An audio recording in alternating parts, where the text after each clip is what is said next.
declarando abertos os trabalhos da 28ª Semana Jurídica e hoje comemorando no país a criação dos cursos jurídicos que nós aproveitamos o ensejo para cumprimentar todos os advogados, os acadêmicos e todos aqueles que lidam com o direito, já que hoje, 11 de agosto, é o dia da criação dos cursos jurídicos no país. Além da nossa conferencista, que teremos no seu currículo posteriormente, está presente à mesa o Dr. Rodrigues Gomes do Amaral, juiz substituto da comarca de Jacarezinho, ex-aluno e professor colaborador dessa faculdade. Doutora Elizabeth Cândido da Nossi, ex-professora desta faculdade. Dr. Sérgio Vaz, professor desta faculdade, ex-aluno. Dr. Jorge Yasnik, professor desta faculdade. Dr. Sidney Guarim, professor colaborador e ex-aluno desta faculdade. Dr. Ken Takumoto, médico nesta cidade. Doutora Silmara Regoledo Pereira, delegada operacional da 12ª Subdivisão Policial. E também convidamos o médico representando a diretoria clínica da Santa Casa de Misericórdia de Jacarezinho para compor a mesa, Dr. Antônio Benjamin Filho. Hélio Rodrigues Moreira, para a apresentação do número musical Tico Tico no Fubá, autor Zequinha de Abreu ao piano.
Nós temos aí alguns lugares aqui à frente, os acadêmicos que estão no final da noite podem participar. Nós queremos acusar a presença também do nosso ilustre professor, Dr. Luciano Correia da Silva. Nós temos o prazer de convidar o professor Jorge Yasik para proceder à leitura do currículo da conferencista, doutora Hildegard Taguetel Jossa.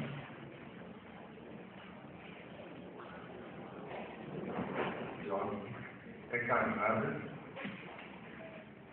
tem 3 filhos, é artista plástica e advogada na capital do estado. Graduada em farmácia bioquímica, licenciada em desenho plástica, em letras, inglês português, em Vitória e a Maria advogada militante.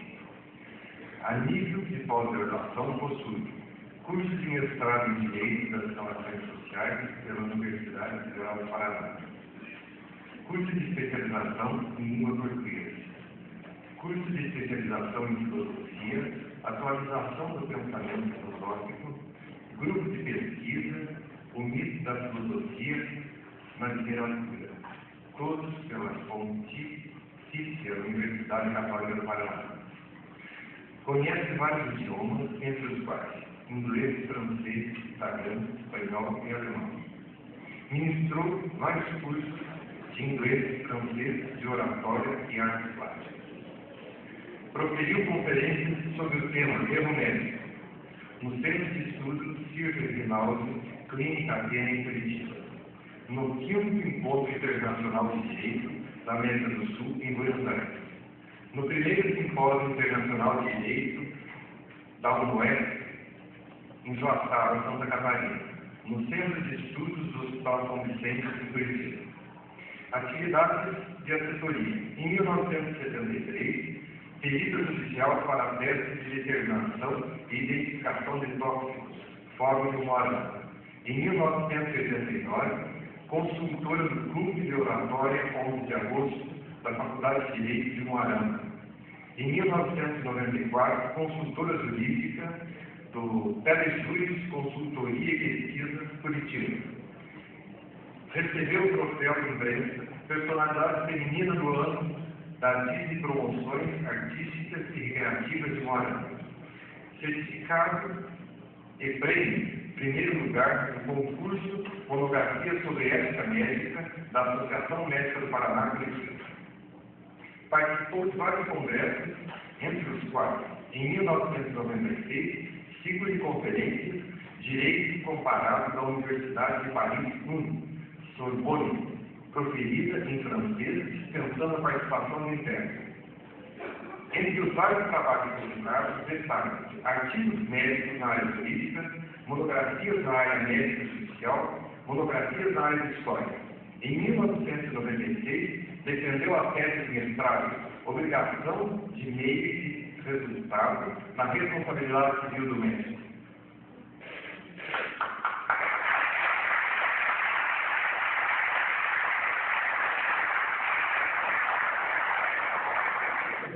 Para fazer a saudação em nome do corpo discente, a conferencista é convidada. Gisele Diógenes, ilustre conferencista desta noite. Dignas autoridades, professores e alunados, senhoras e senhores, caros colegas acadêmicos, boa noite. Repleta de orgulho e satisfação, a Faculdade Estadual de Direito do Norte Pioneiro tem a honra de apresentar como conferencista desta noite Doutora Hildegarda, imagem de mulher digna e lutadora, que ultrapassou todos os obstáculos que lhe foram postos pela vida até alcançar o pleno reconhecimento pelo seu trabalho, como bioquímica de respeito, artista plástica premiada e jurista de grande valor. Certamente, um exemplo a ser seguido por todos aqueles que almejam uma carreira vitoriosa. Nesta noite, doutora Hildegarda nos presenteará com o seu conhecimento, assim como fez aos que se encontravam no ciclo de conferências sobre Direito Comparado da Universidade de Paris, quando convidada a expor os seus conhecimentos sobre o erro médico e suas consequências civis e penais, não necessitou do auxílio da intérprete para dissertar aos autores de toda a trança. O assunto a ser tratado hoje é delicado e de grande importância no cenário jurídico atual, pois a cada dia cresce o número de demandas contra médicos na justiça por eles terem cometido erros que atentaram contra um bem jurídico da mais alta relevância, que é a vida humana. Mas como averiguar a culpa em casos de erros médicos? Até que ponto a precariedade do sistema hospitalar influi de tal modo a prejudicar a exata atividade dos exercícios dos discípulos de Hipócrates? A gradação da culpa interferirá na apuração da quantia indenizatória? Como podemos notar, várias são as dúvidas, que por certo hoje serão saciadas na fonte de sabedoria e experiência que a ilustre doutora tem a nos oferecer. Fontes estas adquiridas através de anos de estudos, pesquisas e trabalhos intensificados, que lhe renderam, dentre outras alegrias, o primeiro lugar no concurso de monografia sobre ética médica da Associação Médica do Paraná, com o tema Erro Médico e condições de trabalho médico. Doutor Hildegard, nós acadêmicos dispensamos à senhora todo o nosso carinho, respeito e admiração, e esperamos sinceramente que a sua passagem pela nossa faculdade se mostre tão significativa para a senhora o quanto está sendo para nós. Obrigada, doutor Hildegard. A casa é sua.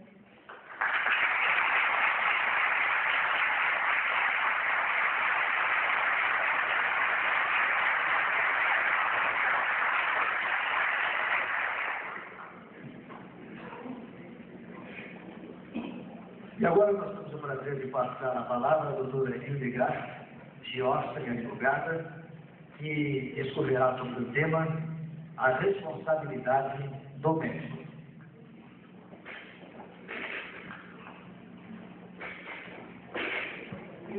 E mais autoridades que a compõem, dignos visitantes que abrilhantam a noite de hoje, pertencentes a outras faculdades, e meus caros colegas estudantes de Direito.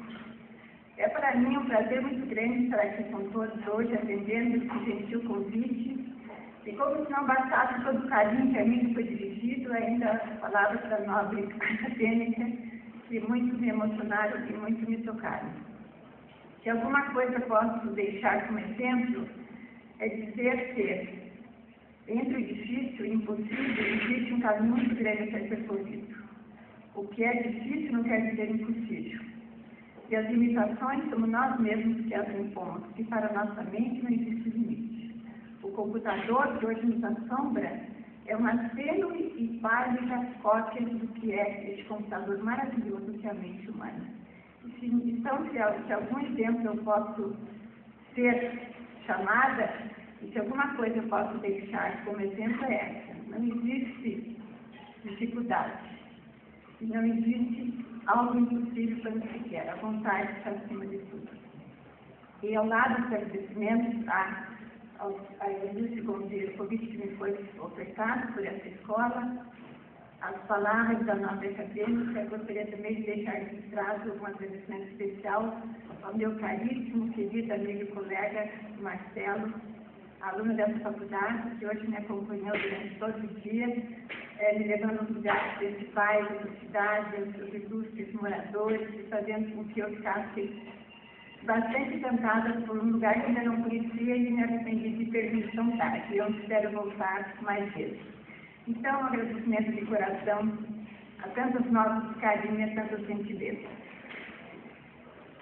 A matéria que pretendo tratar aqui hoje diz respeito à responsabilidade civil do médico. Sei que há ilustres professores aqui presentes, há advogados formados, mas o grande número é de estudantes. Então, pretenderei dar a minha palestra, que será mais uma conversa, de uma maneira que todos possam aprender alguma coisa. Não adianta eu vir aqui com academicismo e de nada ficar guardado, nada ficar de objetivo para os alunos. Então, isso será mais uma conversa do que uma palestra, fruto da pesquisa que tenho feito ao longo desses anos sobre o assunto, que foi inclusive o tema da minha tese de mestrado. Então, hoje, como todo mundo sabe, mais do que nunca, estou a falar sobre erro médico. E é interessante que, devido ao fato do material com o qual o médico trabalha ser algo tão especial quanto a saúde e a vida do ser humano, um erro médico é extremamente elaborado e trabalhado pela mídia, enquanto que os acertos, felizmente, são a maioria, passam a ser percebidos e ficam em silêncio. Exatamente porque o médico trabalha com a matéria-prima de tamanho importante, que a sua responsabilidade alcança níveis tão grandes. Costuma-se dizer que o médico não era responsabilizado antes, não se culpava os médicos pelos erros. Isso é digamos, é um ledo engano ou é uma falta de informação. Porque, desde o tempo do Código Temporário, em torno de 2340 de já havia pelo menos 9 artigos dedicados à responsabilidade médica.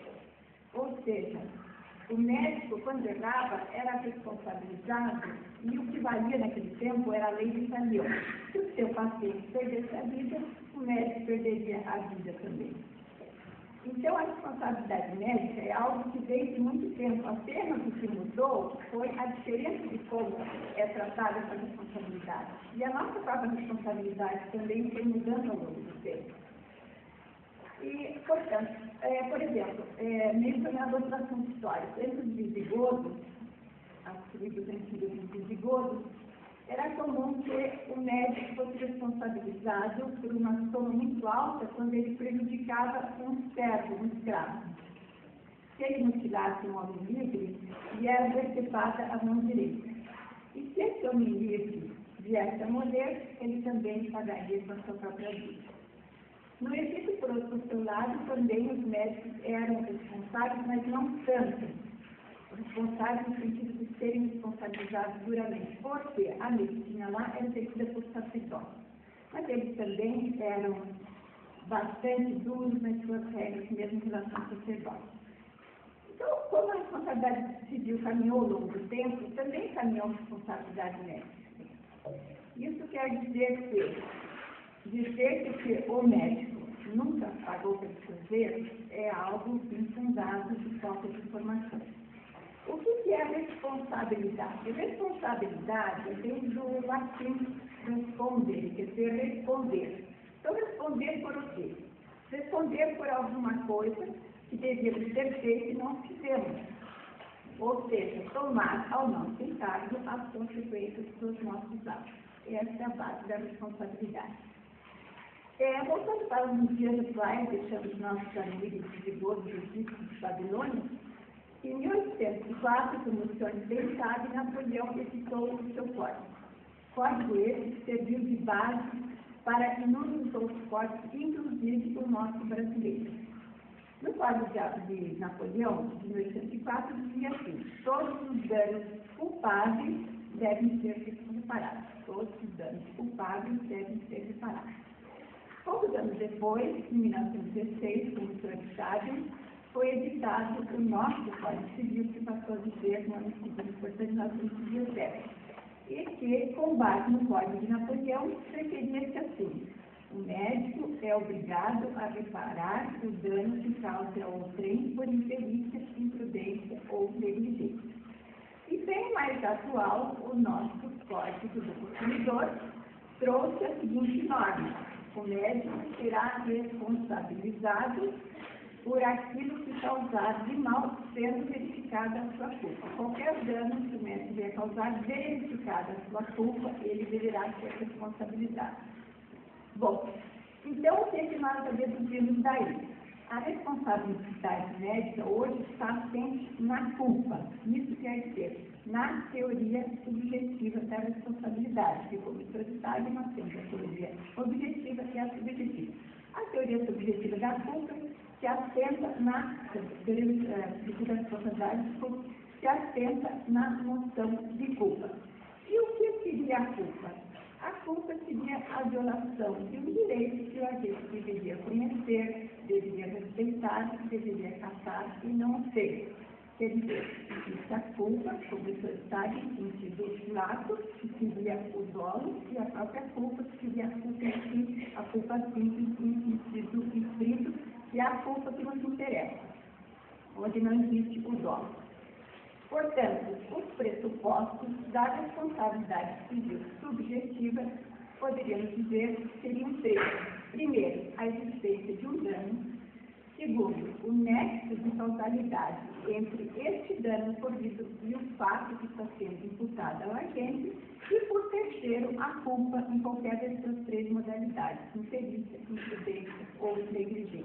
Bom, Portanto, nós temos que a responsabilidade médica é baseada na teoria científica da responsabilidade, portanto, com base na culpa e com o ônus a cargo do lesado.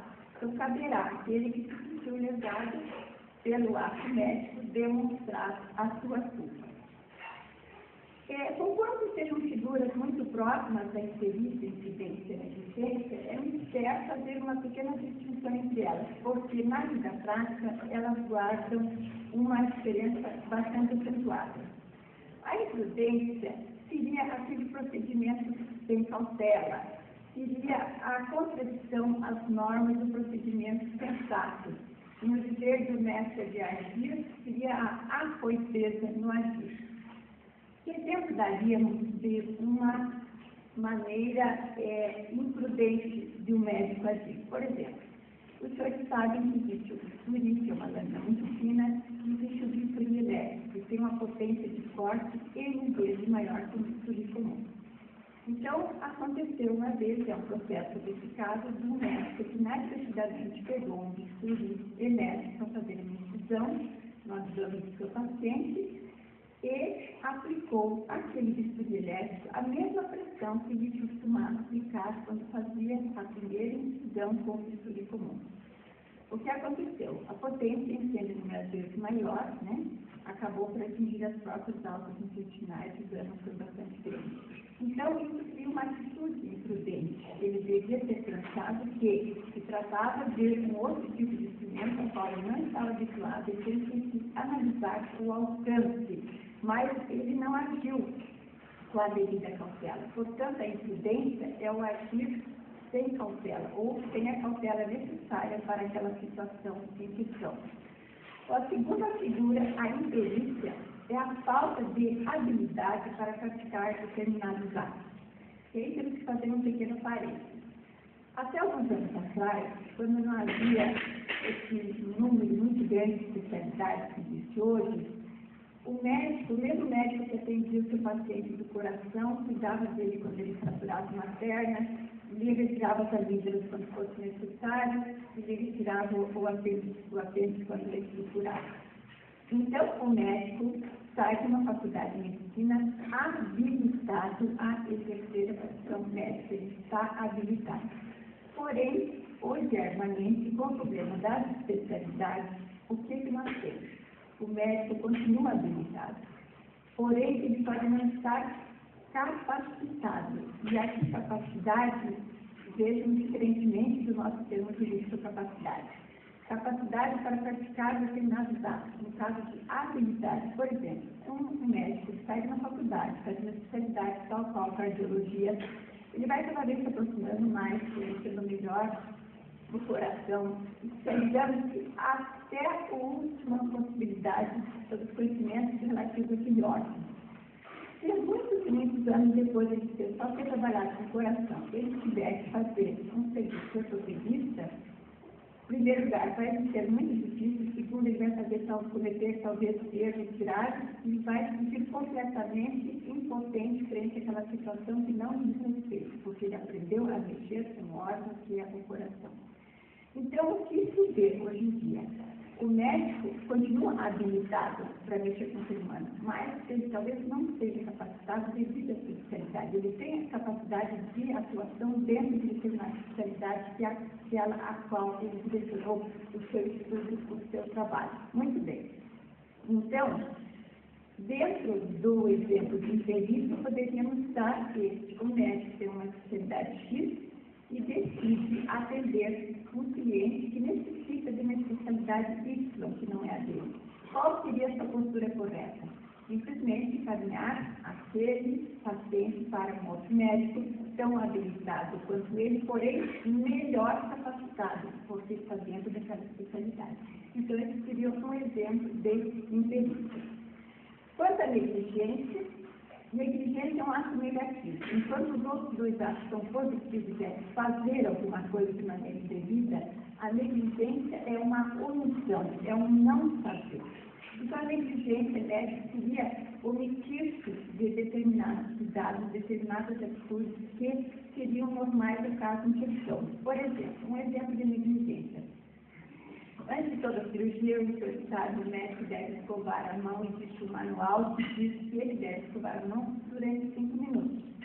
Jamais usar uma luva que tira qualquer tipo de perfuração ou qualquer tipo de dano, já vem da fábrica com qualquer defeito. Então, digamos que o médico está com pressa, chegou tarde, está atrasando o trânsito, se eu dar uma escovadinha de leve na mão, vai pôr a luva atrasada, a luva tem um defeitozinho, aquilo acaba se rompendo durante a cirurgia, que é comum a luva se romper, o médico troca 2, 3 vezes de luva durante uma cirurgia de longa duração. Então, isso seria um exemplo de negligência médica, né? É não agir de acordo com a norma. Então, quanto à imperícia e imprudência, que são atos positivos, é agir, porém de maneira errada, a negligência é o não agir. Do que se conclui, a responsabilidade médica pode ocorrer por ação e por omissão também. Muito bem. Então, quando ocorre um dano ao paciente, o médico terá responsabilidade. Muito bem. Já vimos que ele está responsabilizado quando? Quando entre o dano ocorrido e o seu agir, houve o nexo de causalidade. E quando houve o dano ao paciente e há esse nexo de causalidade, ou pensa-se que há, e o médico será excluído de toda e qualquer responsabilidade. Apenas com 3 circunstâncias. Primeiro, força exclusiva, culpa da vítima ou ação de terceiros. Segundo, por causa fortuito ou força maior. Como vocês sabem, né, a vítima, no caso em termos do paciente, o paciente é um ser coagente, interagente do trabalho do médico. Ele é copartícipe do trabalho do médico. Não adianta o médico fazer uma cirurgia bem feita, fazer um tratamento bem feito, e o doente não tomar aqueles cuidados, aquelas cautelas que não são feitas. Por exemplo, uma cirurgia de abdominoplastia, né? Dá a paciente da cirurgião plástico, faz uma bela cirurgia, corrige todos os problemas que ela tem no abdômen, e porém quer a recomendação médica que ela tem que ficar um mês andando abaixada. Na terceira semana ela se sente bem, já anda em postura ereta. O que vai fazer? Ela vai simplesmente estragar completamente o processo de cicatrização.